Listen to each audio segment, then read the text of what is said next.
we're going to talk a little bit about the Spanish-American War. Now, this was a war that only lasted for 10 weeks as far as the actual fighting was concerned. And many people don't really remember too much about that war today, largely because it was such a short war. But it was actually very important because for the first time, the United States becomes involved in fighting a war with an enemy across the Hawaii horizon to acquire territory that was also far from American shores in some cases. It's also important because it marked a turning point in American policy. We had been almost exclusively isolationist up to this time, and now we're beginning to emerge as a modern, powerful nation state with interests overseas. Now, what I'm going to do is highlight the major events, both leading up to the war and during the war itself.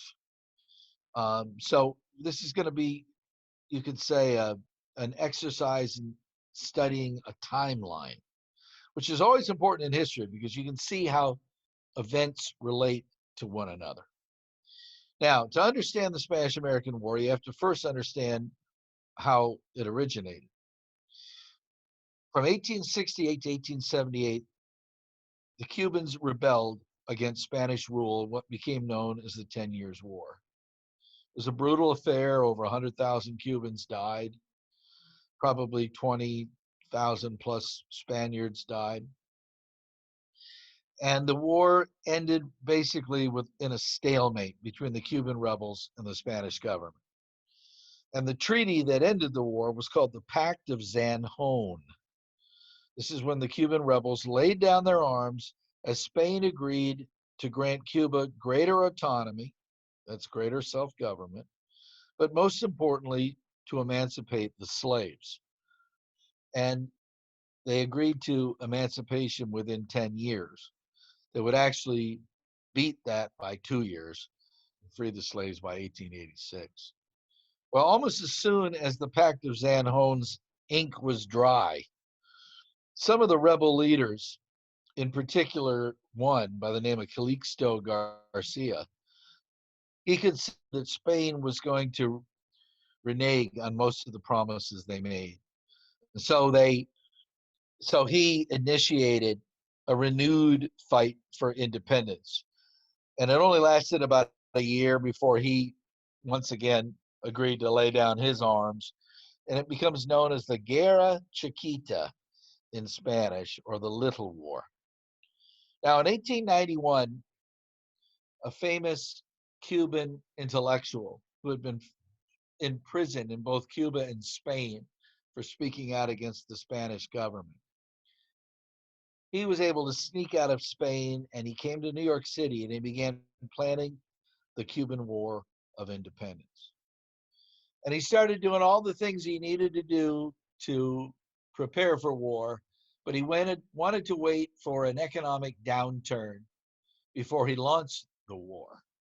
And the reason there is men usually don't want to lead a revolution when the economy is good. So he waited for the economy to be not so good.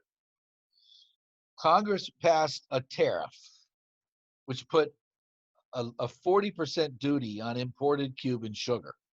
This dramatically reduced the amount of Cuban sugar that Americans were buying.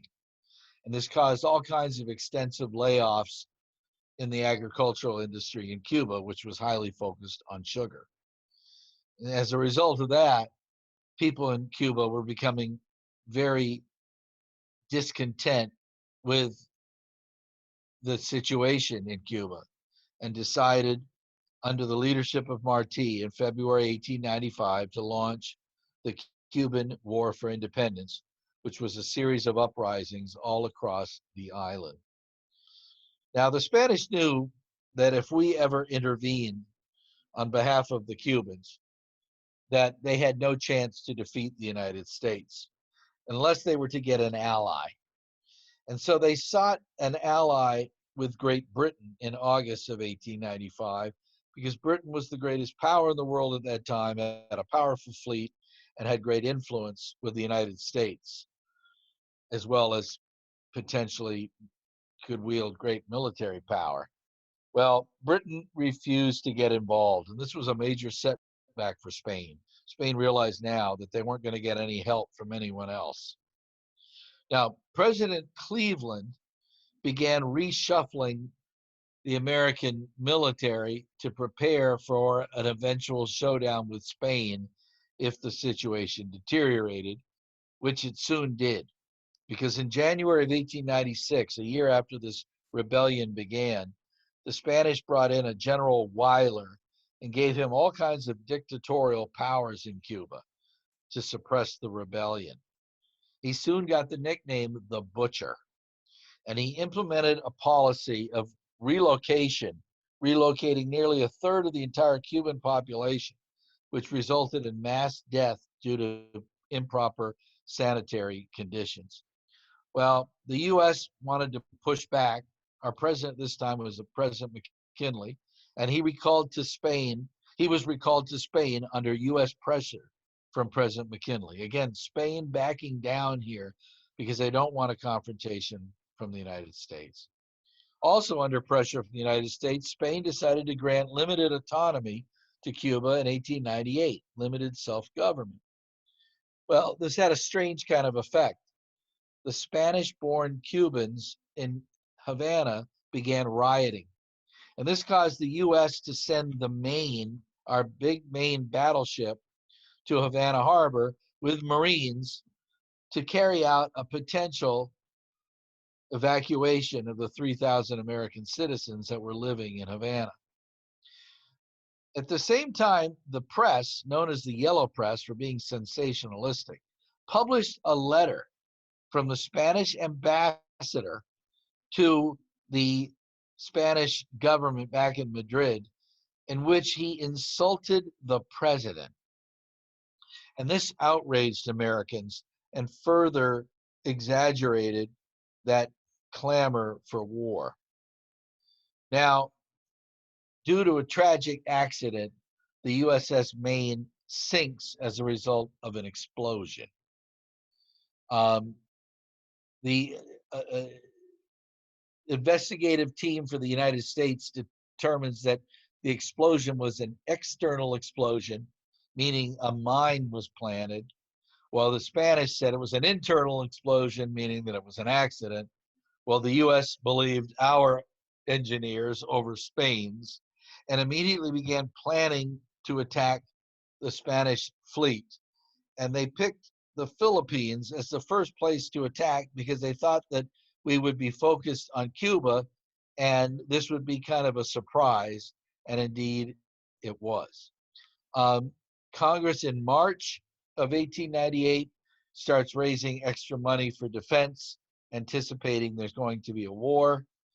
McKinley tries one more time to back down, to allow Spain to diffuse this crisis by demanding Cuban independence and allowing the Spanish to withdraw with the honor, he says.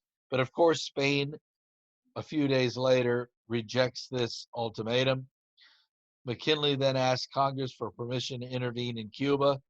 And while Congress is debating whether or not to intervene, the moderate Republicans and Democrats are able to agree to something called the Teller Amendment, which said that the U.S. had no territorial ambitions in Cuba. And this assured the moderates that we weren't going to be fighting the Cuban rebels after we threw the Spanish out. The progressives in both parties, who were the minority, they were already on board for intervention. They were interventionists, but the moderates weren't. So this gets the moderates on board with the progressives. The Spanish actually beat us to declaring war by a day because the Queen thought it would help protect the monarchy, that she would look courageous. The United States declared war the next day. The first battle is just a week later at the Battle of Manila Bay. It's interesting, McKinley is doing more reshuffling of the military and will end up appointing some former Confederates to the U.S. military because we are in need of people with military experience. Amazingly, a German naval squadron arrives in the entrance of Manila Bay with the idea that they're going to take over the Philippines during this kind of transfer of power that's going on there as a result of the U.S. victory. Well, the U.S. ends up firing a warning shot over the German fleet and forces them to back down. Now, the U.S. Navy completes an embargo of Cuba and with 153 ships, which basically ensures U.S. victory by cutting off those Spanish troops from Spain.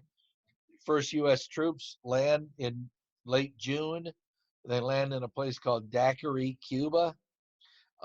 Within 10 days, the only major battle fought on land, the Battle of San Juan Hill, was taken by an American group called the Rough Riders, which were mostly, in terms of the fighting men, mostly men from the Western territories like Arizona, New Mexico, and Texas.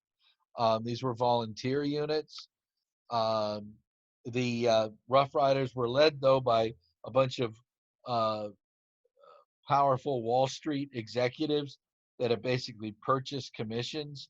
Teddy Roosevelt was one of these, and he actually led the charge up the hill. The next major battle was the Battle of Santiago, in which Spain's Caribbean fleet is destroyed. Now, ironically, in the middle of this, Hawaii is annexed by the United States, which has nothing to do with Spain, but it has everything to do with the fact that we're becoming more imperialist in our outlook. Um, in July, the same time that we're acquiring Hawaii, Santiago surrenders to General Shafter, and then in August, Spain signs an armistice. U.S. troops capture Manila, and we agree to a peace treaty in December of 1898 with the Treaty of Paris, in which the U.S. will acquire Cuba, Puerto Rico, the Philippines, and Guam. Now, that leads to a whole bunch of trouble with the Filipinos, who are immediately going to declare independence and start fighting us. But we'll hold that for another day.